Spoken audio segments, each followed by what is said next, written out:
সালের দিকে বা 2009 সালের দিকে সম্ভবত 16 সালে নাসিরাবাদে যে জায়গাটা ক্রয় করা হয়েছিল, তখনও যদি প্রগতির এই জায়গায় একটা অফিস 14 সালেও যদি প্রগতির এখানে একটা অফিস করা হতো, এই যে আমি তখন তো হয়তো আমি এখন 3 কোটি টাকা ব্যয় করে অফিস করেছি, তখন হয়তো 3 কোটি টাকা লাগতো না, কারণ তখন জিনিসপত্রের রড ইত্যাদি যে দাম ছিল সাথে আমার মনে হয় 1 কোটি টাকায় অফিসটা হয়ে যেত। তাহলে আমাদের যে পরিমাণ ওখানে ভাড়া যায়, আমি এখানে যদি দেখি যে এই 3S সার্ভিস সেন্টার, শোরুম এবং গেস্ট হাউস এবং দৃষ্টিনন্দন, শোরুমটা যেমনি সামনে শোরুম মানে একটা দৃষ্টিনন্দন রাস্তার পাশে অত্যন্ত সুন্দর সুদৃষ্টি নয়নে একটা গেটের পাশে আমরা শোরুমটা করেছি, সেখানে বছরে প্রায় আমাদের 1 কোটি টাকা সাশ্রয় হবে। এই 1 কোটি টাকার সাশ্রয় হওয়াতে কি হবে? 1 কোটি টাকা প্রগতির খরচ কম হবে। এই খরচটা কম হলে কি হবে? প্রগতির লাভটা ইনক্রিজ হবে। এই লাভটা ইনক্রিজ হলে কি হবে? প্রত্যেকেই এর ভাগিদার হবেন আপনারা। তো সেক্ষেত্রে কিন্তু এখন সবাই এত বছর ধরে, গত বছরে এখানে যারা সিবিএর ছিল তারা বলেছিল যে আমরা শুধু শুনে আসছি যে এটা হবে, হচ্ছে, এই হবে ইত্যাদি, কিন্তু আসলে এটা এখন ভিজিবল, এটা এখন আপনাদের সবার চোখের সামনে ভিজিবল, এটা হচ্ছে, হবে না, এখন হয়ে গেছে, এটা কিন্তু কমপ্লিট। আমরা এখন অফিস করছি এবং আমরা অক্টোবর মাস থেকে কোনো ভাড়ার টাকা ব্যবহার করি নাই। এটা আমাদের জন্য একটা মাইল ফলক এবং প্রগতির একটা দীর্ঘদিনের স্বপ্ন বাস্তবায়িত হয়েছে।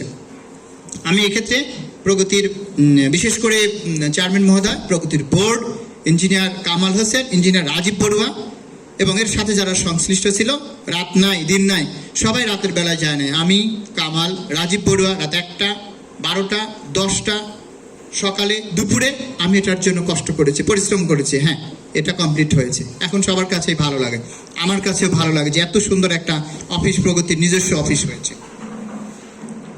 প্রগতির প্রোডাক্ট লাইনে কোনো সেডান কার ছিল না, এটা দীর্ঘদিন ধরে মানে অনেকে চেষ্টা করেছে হয়তো বা, কিন্তু প্রোডাক্ট লাইনে সেডান কারটা সংযোজন করতে পারে নাই।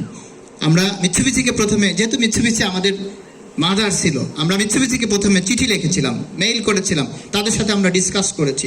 তারা বলছে যে they have no planning to assemble the sedan car in PIL factory. সেক্ষেত্রে মিৎসুবিশি আমাদেরকে চিঠি লিখে সরাসরি না করে দেয়। আমরা তখন আরও বিভিন্ন কোম্পানিতে আমরা যোগাযোগ করি।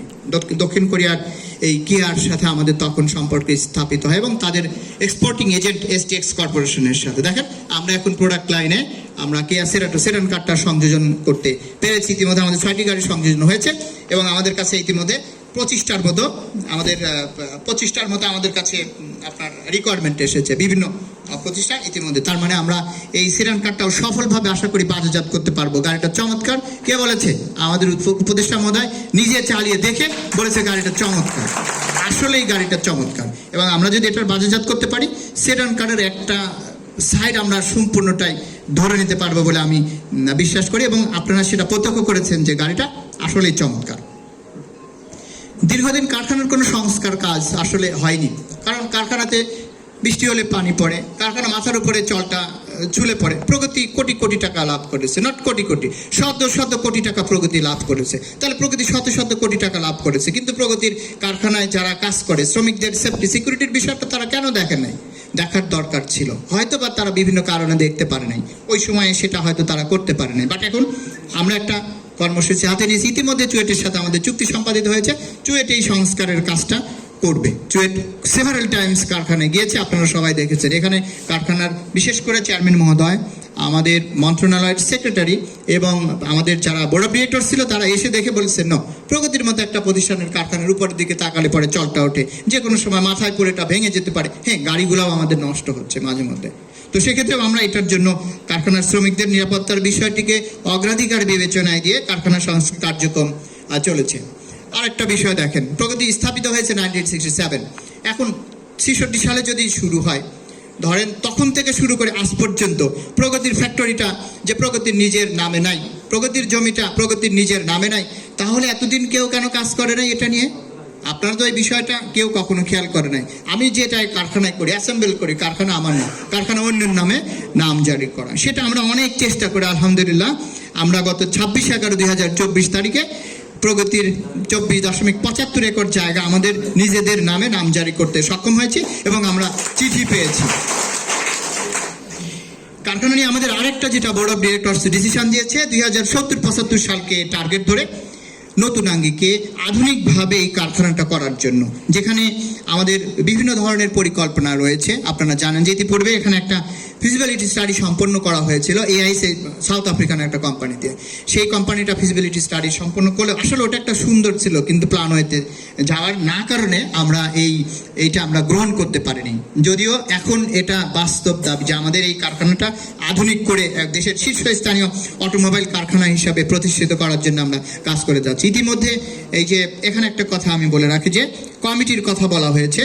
আসলে কোনো কাজ করতে গেলে সরকারি কাজে বিভিন্ন ধরনের মতাদর্শ থাকে, এক একজনের এখানে ক্রস ফাংশনাল টিম গঠন করা হয়। Cross functional team that means বিভিন্ন ধরনের সেগমেন্টের এখানে থাকবে, ইঞ্জিনিয়ার থাকবে, ফাইন্যান্সের লোক থাকবে, মার্কেটিংয়ের লোক থাকবে, তারপরে প্ল্যানিংয়ের লোক থাকবে এবং সিভিল প্রকৌশলী যারা আছেন তারা, এইভাবে একটা ক্রস ফাংশনাল টিম এখানে গঠন করা হয়েছে, যেটা আমাদের জন্য খুব বেশি প্রয়োজনীয়। এবং এক্ষেত্রে কমিটি কাজ করছে। প্রথমে একটা মিটিংও করেছে কমিটি।